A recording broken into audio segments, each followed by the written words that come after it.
लड्डू गोपाल अगर आपके घर में हैं तो इन बातों का रखें ख्याल। लड्डू गोपाल भगवान श्री कृष्ण के बाल रूप लड्डू गोपाल की हिंदू धर्म में पूरे विधि विधान से पूजा की जाती है, लेकिन इन्हें घर में रखने के भी कुछ नियम है। भगवान श्री कृष्ण के बाल रूप लड्डू गोपाल की हिंदू धर्म में अधिकांश लोग पूरे विधि विधान से पूजा करते हैं। माना जाता है कि अगर लड्डू गोपाल आपके घर में हैं तो वो एक परिवार के एक सदस्य की तरह रहते हुए आपके घर में होने वाले सभी कार्यों में शामिल रहते हैं। लड्डू गोपाल का रूप बहुत ही मनमोहक है, लेकिन इन्हें घर में रखने के भी कुछ नियम है। क्योंकि यह एक परिवार के सदस्य की तरह आपके घर में रहते हैं, इसलिए सुबह उठते ही बेहद की लाड़ दुलार के साथ इन्हें उठाना चाहिए। इसके बाद किसी साफ पात्र में रखकर इन्हें नहलाएं और नित्य नियम के अनुसार इन्हें साफ वस्त्र पहनाएं। वस्त्र पहनाने के बाद उन्हें उनके आसन पर विराजमान करें और उनका मुकुट पहनाएं। लड्डू गोपाल के पास रखें ये चीजें। लड्डू गोपाल के पास ही उनका पसंदीदा मोर का पंख रखें और उनके हाथों में बांसुरी थमाएं। घर में बनने वाले व्यंजनों में से थोड़ा थोड़ा निकालते हुए एक साफ थाली में रखें और जल के साथ लड्डू गोपाल को अर्पित करें। इसके साथ ही उनकी आरती करें और पुष्प और धूप से उनकी पूजा करें।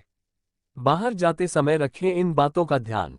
दिन में जितनी बार एक छोटे बच्चे को भूख लगती है, उतनी ही बार लड्डू गोपाल को खाने पीने की चीजें अर्पित करते रहें।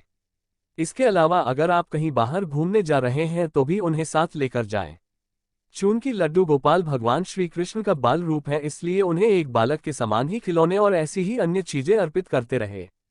ठंड के दिनों में उनके लिए ऊनी कपड़े और रजाई गद्दे की व्यवस्था करें। अगर आप किसी काम से घर से बाहर जा रहे हैं तो लड्डू गोपाल के पास रोजमर्रा की आवश्यक चीजें रखकर जाएं।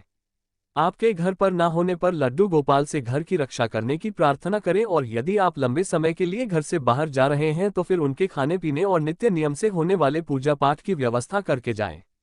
माना जाता है कि जिस घर में लड्डू गोपाल की नित्य नियम से पूजा होती है, वहां वह परिवार के सदस्य की तरह ही घर पर आने वाली किसी भी तरह की विपदा में परिवार के सदस्यों का मार्गदर्शन करते हैं। आज हम एक सच्ची घटना बताते हैं आपको। ब्रज भूमि में भगवान श्री कृष्ण के एक परम भक्त कुंभदास रहते थे। कुंभदास का एक पुत्र रघुनंदन था। कुंभदास हर वक्त कृष्ण की भक्ति में लीन रहते थे और पूरे नियम से भगवान की पूजा और सेवा किया करते थे। वे उन्हें छोड़कर कहीं नहीं जाते थे ताकि उनकी सेवा में कोई कमी न रह जाए। एक दिन वृंदावन से उनके लिए भागवत कथा करने का न्योता आया। पहले तो कुंभदास ने मना किया, लेकिन कुछ सोच विचार कर बाद में वे कथा में जाने के लिए तैयार हो गए। उन्होंने सोचा कि भगवान की सेवा की तैयारी करके वे रोजाना कथा करके वापस लौट आएंगे, जिससे भगवान का सेवा नियम भी नहीं छूटेगा। उन्होंने अपने पुत्र को समझा दिया कि वे भोग तैयार कर चुके हैं, तुम्हें बस समय पर ठाकुर जी को भोग लगा देना है। इसके बाद वे वहां से प्रस्थान कर दिए। कुंभदास के पुत्र रघुनंदन ने भोजन की थाली कृष्ण के सामने रखी और सरल मन से आग्रह किया कि ठाकुर जी आओ और भोग लगाओ। उसके बाल मन में ये छवि थी कि वे आकर अपने हाथों से भोजन करेंगे, जैसे हम सभी करते हैं। उसने बार बार आग्रह किया, लेकिन भोजन तो वैसे का वैसे ही रखा रहा। अब रघुनंदन उदास हो गया और रोते हुए पुकारा कि हे कृष्ण आओ और भोग लगाओ। कहते हैं न, जो सच्चे हृदय से भगवान को पुकारता है तो भगवान को आना ही पड़ता है। रघुनंदन की इस पुकार के बाद भगवान कृष्ण ने बालक का रूप धारण किया और भोजन करने बैठ गए। जब कुंभदास ने घर आकर रघुनंदन से प्रसाद मांगा तो उसने कह दिया कि ठाकुर जी ने सारा भोजन खा लिया। कुंभदास को लगा बच्चे को भूख लगी होगी, वही सारा भोजन खा गया होगा। लेकिन अब तो ये रोज की कहानी हो गई थी। अब कुंभदास को शक होने लगा, तो उन्होंने एक दिन लड्डू बनाकर थाली में रखे और छुपकर देखने लगे कि रघुनंदन क्या करता है। रघुनंदन ने रोज की तरह ही भगवान कृष्ण को पुकारा तो वे बालक के रूप में प्रकट होकर आए और लड्डू खाने लगे। ये देखकर कुंभदास दौड़ते हुए आए और प्रभु के चरणों में गिरकर विनती करने लगे।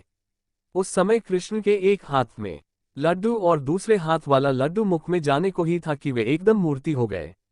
उसके बाद से ही उनकी इसी रूप में पूजा की जाती है और वे लड्डू गोपाल कहलाए जाने लगे।